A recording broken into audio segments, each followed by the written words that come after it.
إنها طيور الغربان، ولكن لا تخافوا، تحب الغربان اللعب أيضا مثل الجراء، وهي بذكاء القرود. انسوا الببغاء، قل مرحبا. مرحبا. إن طيور الغربان قد تكون أذكى الطيور في العالم، ولكي نبرهن ذلك إليكم بعض الطرق التي ترين من خلالها الغربان مدى ذكائها، بدءا من كونها ذكية بما فيه الكفاية لتأنيبكم. إنها تقيم مراسم الدفن لأمواتها،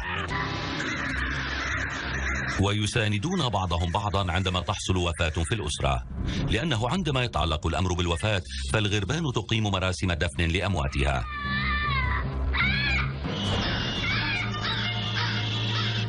عندما ترى غرابا ميتا على الأرض تجتمع حوله. إنه تجمع اجتماعي ذو مستوى عال. قد نجد 1000 من الطيور المجتمعة في بعض هذه الحالات. ووفقا للمراقبين فإن الأمر لا يتعلق بفضول رهيب. تقف الغربان حول جسد الميت، وهي تجلب القضبان وتضعها من حوله، أو أنها تجتمع في الأشجار على نحو صاخب جدا، ثم تتفرق الطيور بصمت.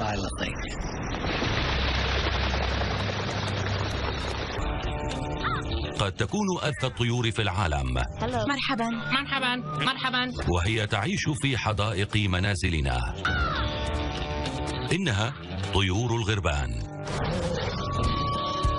مجموعة واحدة منها قد تهيمن على منطقة بحجم ديلاوير. تتولى القوات البحرية دراستها لصنع روبوتات تستخدم في الحروب. إنها مقاومة للأنثراكس، ويمكنها أن تصطاد طوال 3 أيام متواصلة، ومن دونها قد تموت الأشجار. هذه ليست من الجراء، إنها الذئاب. هذا هو عالم الحيوانات المذهل.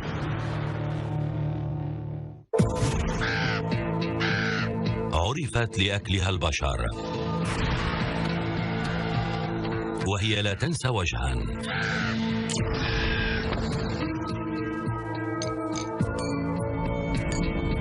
إنها طيور الغربان، ولكن لا تخافوا، تحب الغربان اللعب أيضا مثل الجراء، وهي بذكاء القرود. انسوا الببغاء، قل مرحبا. مرحبا. إن طيور الغربان قد تكون أذكى الطيور في العالم، ولكي نبرهن ذلك إليكم بعض الطرق التي ترين من خلالها الغربان مدى ذكائها، بدءا من كونها ذكية بما فيه الكفاية لتأنيبكم. مرحبا، أريد أن أطير.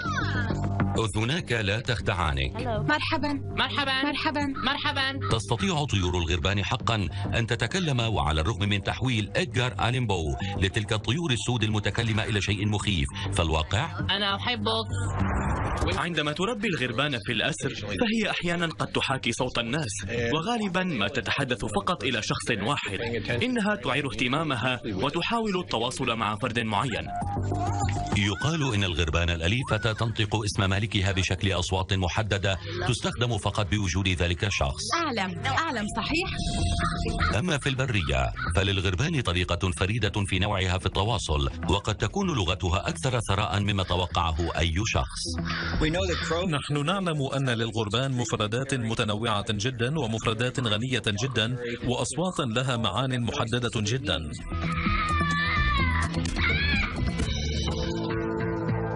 يبدو أن للغربان أيضا لكنات خاصة ولهجات محلية.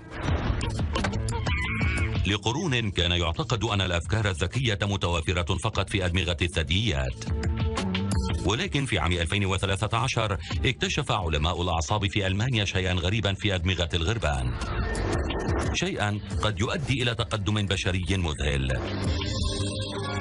وصل هؤلاء العلماء أقطابا كهربائية إلى أدمغة الغربان، وراقبوها فيما كانت الطيور تحل سلسلة من اختبارات الذاكرة المعقدة. ما وجدوه يمكنه أن يؤدي إلى تقدم بشري مذهل. برغم كون ذلك بعيد المنال، فإن دراسة أدمغة الغربان قد تعلمنا كيفية التواصل مع الكائنات الفضائية إن وجدت.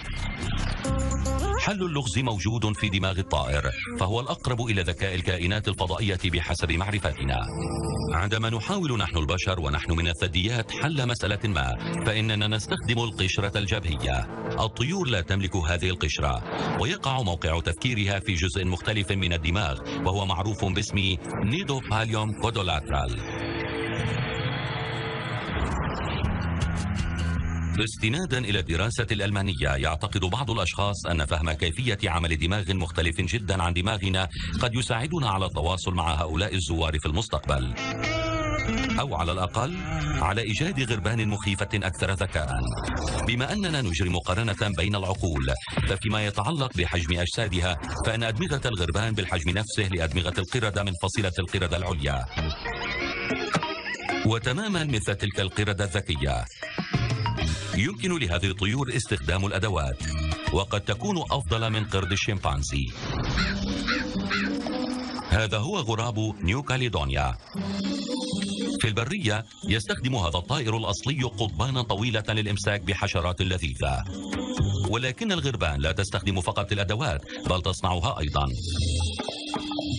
إنها تصنع أدوات صيد، وهي تصنع أدوات شائكة.